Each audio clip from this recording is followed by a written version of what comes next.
Salut! Tu te demandes comment faire en sorte que ton business qui te ramène des clients et qui te ramène un revenu devienne un écosystème florissant, sans charge mentale ni épuisement.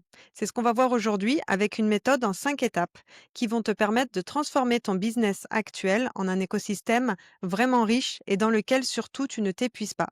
Si tu me découvres, je suis Chloé, coach en business et en stratégie. J'aide les entrepreneurs justement comme toi à passer d'un business qui les nourrit à un écosystème qui les enrichit. Et ça, sans épuisement ni charge mentale.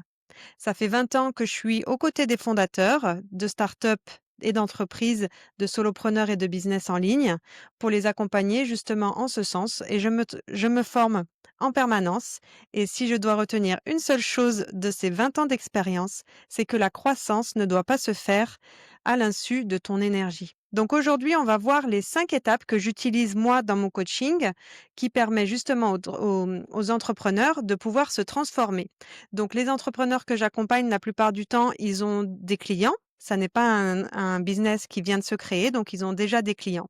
Et ils voient justement tout un potentiel, des clients qui arrivent un peu plus facilement, un écosystème qui devient de plus en plus florissant. Néanmoins, ils ont envie de passer à l'étape supérieure. Donc il y a 5 étapes. Les 5 prochains épisodes de ce podcast seront justement sur chacune des étapes en détail. Donc je t'invite vraiment à regarder les épisodes suivants. Et je veux aussi faire des ponts pour te mener vers d'autres vidéos qui ont déjà été mises sur ma chaîne YouTube et sur les podcasts des plateformes audio pour que tu puisses te nourrir, faire des ponts et surtout te mettre en lien avec des experts. Parce que pour moi, c'est vraiment la clé. On est très seul la plupart du temps, sauf quand on a des associés. Mais du coup, c'est ça qui est hyper intéressant avec des chaînes YouTube et des podcasts, c'est qu'on peut se nourrir, on peut apprendre et on peut avancer beaucoup plus vite. Donc je ferai des ponts avec d'autres vidéos tout au long de cet épisode. La première étape pour se transformer et transformer son business en un écosystème qui, s'enrichit et qui toi t'enrichit, plus précisément, c'est la vision. La première étape, c'est celle-ci. On peut pas, scaler, on peut pas, construire, mettre des briques si on n'a pas une vision au préalable. Moi, ma technique, je te la fais vraiment courte. Dans le prochain épisode, ça sera justement un épisode complet pour te dire comment on fait pour, vraiment implémenter les actions de cette vision. La secret sauce, c'est de te projeter dans l'avenir et de te demander: «Qu'est-ce que j'ai envie de vivre? Quelle vie j'ai envie d'avoir?» Mais vraiment, conscientiser à l'intérieur de tes cellules, qu'est-ce que tu veux ressentir? Par exemple, le matin en te levant, qu'est-ce que tu veux vivre? Est-ce que tu adores être sollicité, répondre aux mails, gérer les problèmes? Dans ce cadre-là, tu vas plutôt avoir un profil de CEO dans une boîte et dans ton business. Ou est-ce que, par contre, tu préfères, par exemple, à l'autre extrémité, être plutôt créatif, te lever, faire ton sport si tu en as envie, accompagner tes enfants à l'école de manière cool et puis revenir à l'instant et te dire: «OK, qu'est-ce qui se vit dans mes cellules aujourd'hui? Quelle créativité j'ai envie de mettre en œuvre? Est-ce que j'ai envie de poster, du contenu? Est-ce que j'ai envie de partager des choses que j'ai vécues?» Et dans ce cas-là, tu seras plutôt, le profil un peu plus créatif et du coup, piloter une boîte, être dans l'opérationnel, ça ne t'intéressera pas du tout. Il y a pas de jugement, c'est juste se poser la question dans la vision et toi, dans ta projection, qu'est-ce que tu as envie de vivre? Parce que du coup, on peut avoir des aspirations d'objectifs, d'expansion, de richesse, d'abondance, dans nos business et dans nos vies. Mais si on ne se pose pas ces questions en amont, on va vraiment aller, dans une mauvaise direction et surtout, on va devoir faire machine arrière et ça coûte du temps, ça coûte de l'énergie et ça coûte, évidemment des sous. Donc la première étape, c'est vraiment la vision et c'est qu'est-ce que je veux ressentir? Si je me mets dans ma journée idéale, qu'est-ce que je veux vivre? La deuxième étape, c'est de choisir le type et le statut de l'entreprise que tu veux avoir. Parce qu'il y a un moment donné, soit tu es auto-entrepreneur et tu vas devoir basculer, soit tu as déjà fait un choix de société. Peu importe, il faut vraiment se poser la question.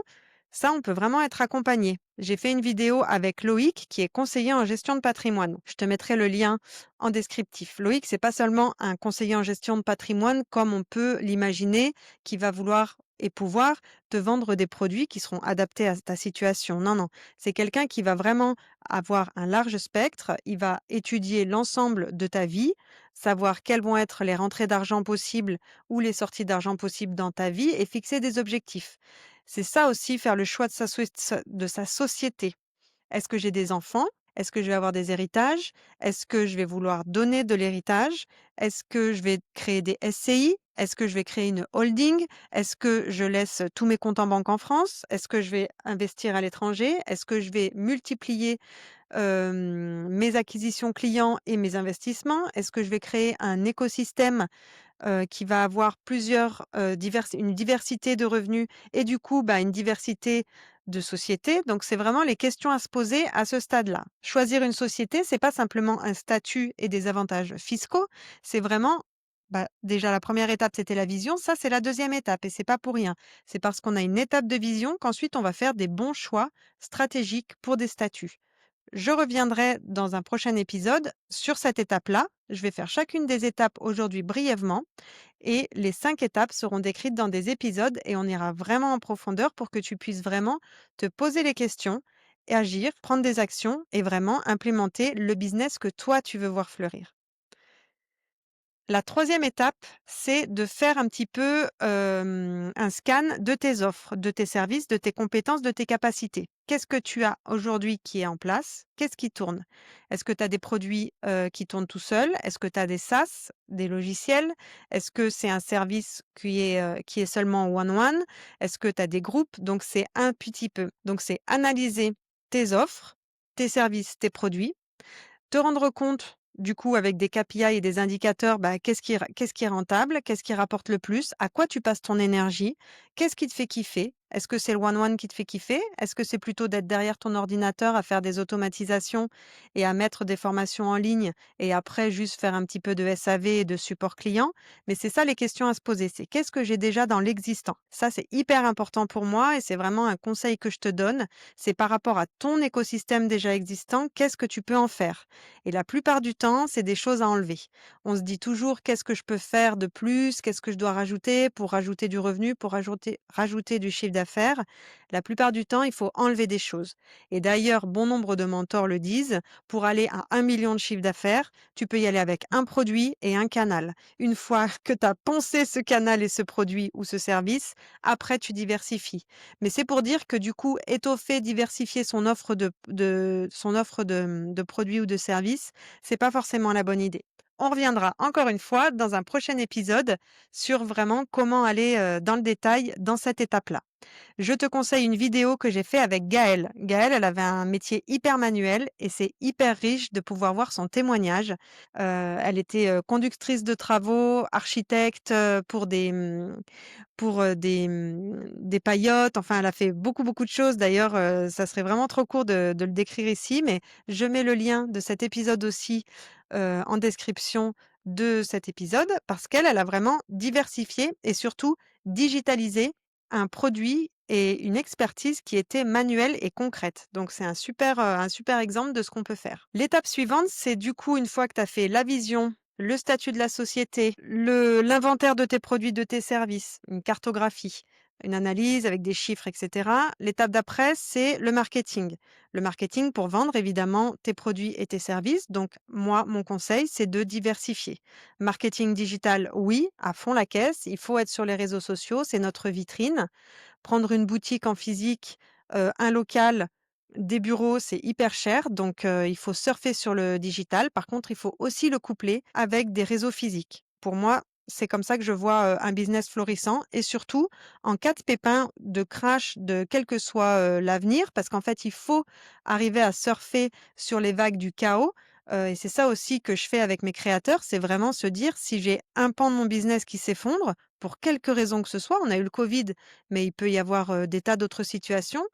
Bah, en fait, ça sert à rien de flipper et de se projeter, avec angoisse dans l'avenir. Il faut juste se dire que je suis présente à différents endroits et en fait, c'est comme des assiettes ou des verres qui seraient remplis, un petit peu de différents contenus et du coup, ben, il faut aussi investir, les réseaux physiques. Pas que, pas que le digital, mais il faut faire les 2. Donc là, je te mettrai en description de cet épisode, l'interview que j'ai fait avec Véronique qui, elle, est experte justement des réseaux physiques, du pitch et de communication, digitale, en général. Mais du coup, elle, c'est vraiment son credo et surtout, elle aide n'importe qui à pitcher et à se vendre en physique, même les introvertis et les plus timides. Elle a vraiment des résultats exceptionnels.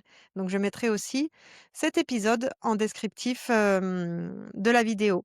Je te fais une petite parenthèse, si tu ne t'es pas abonné, abonne-toi, ça me donne de la force et comme ça surtout tu seras sûr d'avoir les prochains épisodes. La dernière étape, c'est le partenariat. L'écosystème, justement, moi je vois ça comme une grande toile où on tisse différents partenariats avec des experts. Pour moi, c'est vraiment une clé sous-cotée de pouvoir faire notamment de l'apport d'affaires. C'est comme si on avait des fruits et qu'on mettait un tissu sur certaines branches et que du coup on récoltait pas les fruits de cette branche-là. On a tous un réseau, que ce soit pour ton business et je pense qu'il faut vraiment même passer le mot aux gens qui sont salariés autour de nous. La retraite, beaucoup y croient. Moi, personnellement, je n'y crois pas du tout, mais je crois à la diversification des revenus. Et je crois aussi qu'on a tous des capacités et des compétences qu'on ne met pas à profit. Alors, il y a beaucoup de gens à qui j'en parle qui me disent: «Ah mais moi, ce que j'ai, ça me suffit bien». Tant mieux, grand bien leur fasse. Si tout le monde est heureux comme ça me gêne pas. Par contre, si on est inquiet par rapport à une hypothétique retraite, comme dans une relation toxique, où on sait qu'on va avoir droit à quelque chose, mais on ne sait pas vraiment, ça peut changer, et puis au fil des actualités, bah, finalement non, je te donne, je te reprends, je te donne, je te reprends. Non, ça va pas une relation comme ça. On peut pas espérer vivre jusqu'à la fin de ses jours d'une manière sereine. Donc pour moi, l'apport d'affaires, c'est un des pans de la diversification et de la diversification des partenariats, de la même manière qu'il va y avoir des sponsors. Par exemple, dès qu'on crée du contenu, même à petite échelle, il faut vraiment penser qu'il y a différents pans de notre vie qui peuvent créer des revenus, pas un revenu unique, massif et une abondance unique, mais en fait, c'est la diversification qui va faire qu'en fait, à la fin, on a vraiment quelque chose qui est riche et qui est très, très fleuri. Donc je reprendrai cette étape aussi dans un prochain épisode. Bah, du coup, dans 5 épisodes, il y a 5 étapes et je vais les voir par la suite, un après l'autre. Donc si tu as aimé cette vidéo, n'hésite pas à la partager à quelqu'un à qui tu penses que ça pourrait aider. Je suis Chloé, je peux t'aider. Si tu as une question, tu la mets en commentaire ou tu me tags sur n'importe quel réseau social, LinkedIn, Instagram, YouTube de préférence et je te réponds. Comme ça, on avance ensemble. Je te souhaite une belle journée, soft and sharp.